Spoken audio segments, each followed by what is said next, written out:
On today's tutorial, I'm going to be telling you the difference between this mic and this mic and this mic and this microphone.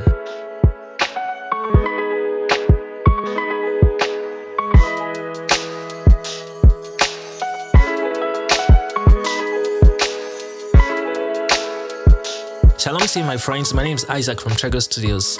On this channel, we train media volunteers to become well equipped as they serve God through the media. So if this sounds like you, I want you to consider subscribing to this channel. So without further ado, let's get straight into today's tutorial. Now, just like I said in the introduction, I want to tell you the difference between these four kinds of microphone. Now, this microphone is called a dynamic microphone. This microphone is a shotgun microphone, or they call it boom mic. This is a condenser microphone. This is a tag microphone. I'm sure you're familiar with it. You tag it and use it to talk. I usually use this microphone on this channel if I'm not using this. Now, what's the difference between these microphones? Why should you use them? Or when should you use them? Or can you use them interchangeably? No, these microphones have different qualities, and I'm going to try to explain some of those qualities to you in this video. Now, this is a dynamic microphone. Now, this microphone is called a dynamic microphone. Usually, this is the microphone that you use for live performances. Either it is wired microphone or wireless microphone. Usually, the mics we use in live performances in your churches or wherever you're using a microphone, they are usually dynamic microphone. They have a particular polar pattern that makes them useful for stage performances. Alright, this microphone has a cardioid polar pattern. Now, what is a cardioid polar pattern? The cardioid polar pattern is what makes the microphone able to receive signal from the front, but it rejects signals from the rear and a little bit from the sides. So, but the central focus of where the signals hit the microphone the strongest is at the center in front. That is a cardioid microphone. So a cardioid polar pattern accepts sound from a little bit from the sides, but majorly at the center. So that is why they are good for live performances, because when you're standing on stage and your monitor is in front of you, it's going to reject the sounds that are coming from the monitor, because if your sound that is coming from your monitor is able to enter back into your microphone, it's what results in feedback. So the feedback sound you used to hear from your microphone actually comes as a result of the signal coming from the speakers coming back into the microphone, and then the cycle keeps repeating. That is what causes feedback. So when you're using a dynamic cardioid microphone like this, it helps you reject sound from the rear and accept sound at the center. That's why when you're using this kind of microphone, you should be speaking directly into the microphone. You don't want to get too close, right? A fist distance between the microphone and your mouth is just enough, and at a 45-degree angle, that's fine. Alright. Another special feature of this microphone is that it is rugged. Alright. You can use this microphone for live performances. It's a rugged. Live performances are usually rugged experience compared to studio recordings or film productions. This kind of microphones can accept, if this kind of microphone falls, you can easily pick it up again and continue using. Nothing will be wrong with it, depending on the kind of fall anyway. So, but they are very strong and rugged, so that is why we use them for live performances. Alright, now coming to the next microphone. This is a shotgun microphone or a boom mic. Now, usually those that are into video productions use that type of microphone. Yeah, I often use this microphone also in my tutorial videos. Alright, so when you can't see any microphone around me, this is the microphone I'm using. Alright, now this microphone has a polar pattern that is different from this particular microphone, which also makes its use different. Now, this microphone has a supercardioid polar pattern. Now, what is a supercardioid polar pattern?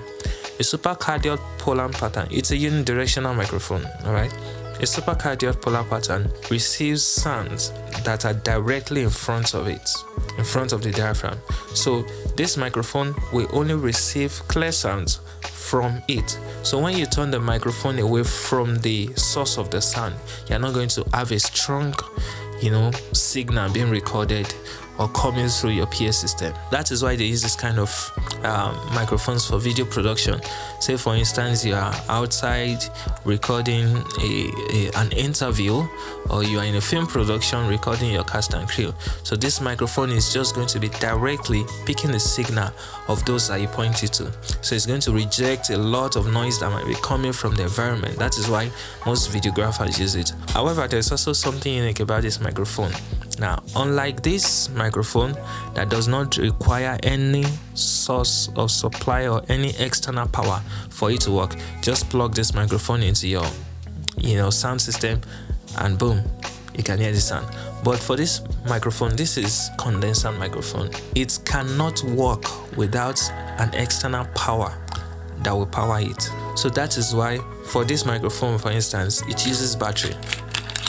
So this battery is going to power it. But if you don't use this battery, when you connect this microphone to your PA system, you have to put on the plus 48 volts.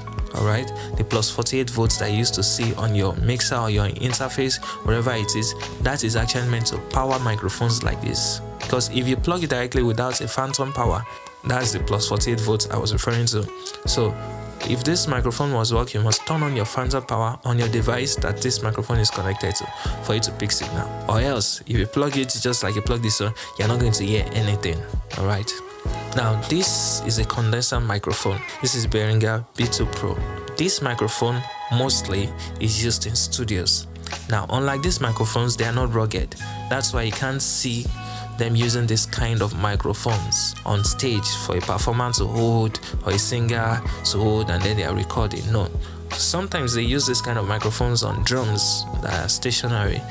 But the most convenient use, the most popular use is inside studios. They are called condenser microphones. And just like the shotgun mic that I showed you, this also requires a phantom power for it to work. If you plug this microphone into your mixer or your sound system, it's not going to produce any sound if you do not turn the phantom power on that device or the equipment you are using. But unlike the shotgun microphone that I'm using that could allow the use of battery, this cannot use battery. So you have to have a device that has a phantom power for you to be able to use it. Alright? Unlike the other ones, this one has a cardioid polar pattern. The shotgun mic has a supercardioid polar pattern. There are some shotgun mics that have an hypercardioid polar pattern. It's also similar to the supercardioid pattern. Both of them reject sounds from the sides and from the rear and receive sounds majorly directly that is in front of it. This microphone has three kinds of polar pattern. First one is the cardioid polar pattern. The second one is the figure 8 polar pattern or the bidirectional polar pattern. And the last one is the omnidirectional polar pattern.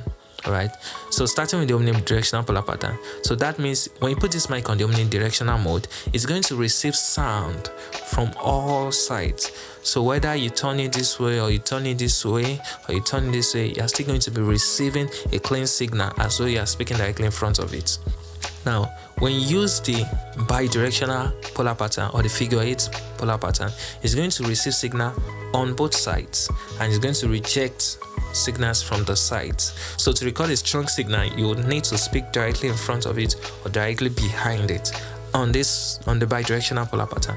The third polar pattern is the cardioid polar pattern. Just like this microphone, a cardioid polar pattern receives majorly in front of the microphone, the diaphragm, and then as you turn away slightly, you notice that as I turn away slightly from the microphone, my voice begins to drop. Turn away slightly from the microphone, my voice begins to drop. So that is what a cardioid polar pattern does. Strong at the middle and rejects a little from the sides, but majorly rejects completely from the back. The final type of microphone I want to show you is the tag microphone. I'm sure you must have seen it in use in several occasions, especially for people doing videos, right? Content creators. This has an omnidirectional polar pattern. That is, it receives signal from all direction. That is why this kind of microphone is not suitable for stage production or for live performances. When you use it, there is tendency that you are going to have feedback issues because it receives signals from all sides. So if you want to use this for a stage performance and you want to avoid feedback issues, that means you have to turn down the volume really low. So there's no point using it on the stage monitor. So if you want to use this kind of microphone and stage monitor, you're going to be having feedback issues because it receives signals from all directions of the microphone. So usually they are good for videos like this, studio recording videos, all right? So interviews where you just target your close and then you connect the receiver to your recording device. So all right, I've shown you 4 kinds of microphone: the dynamic microphone, the tag mic, the condenser microphone, and the boom mic or the shotgun microphone. All right, so these microphones have different uses. They have different polar patterns. Some have multi-polar patterns, like this one. It has 3 different polar patterns. But usually these other microphones have single polar patterns. This is a dynamic microphone. It's rugged. This is a condenser microphone. This is also a condenser microphone. But their uses are different, all right? You can't be using this kind of microphone in a film production, or it doesn't work. Neither can you use this kind of microphone. This is what they use it for. So when you are deciding what kind of microphone to buy, you should be conscious of these things. Don't just buy any kind of microphone. Check for those properties. All right, so I hope you've learned one thing or the other in this video. If you like this video, I'd like you to subscribe to this channel so that you can get videos like this. Click the like button as well if you enjoyed this video. If you have any questions, remember to drop them in the comment section below. Till I come my way again next time, I want you to remain faithful in the Lord's service. God bless you. Bye.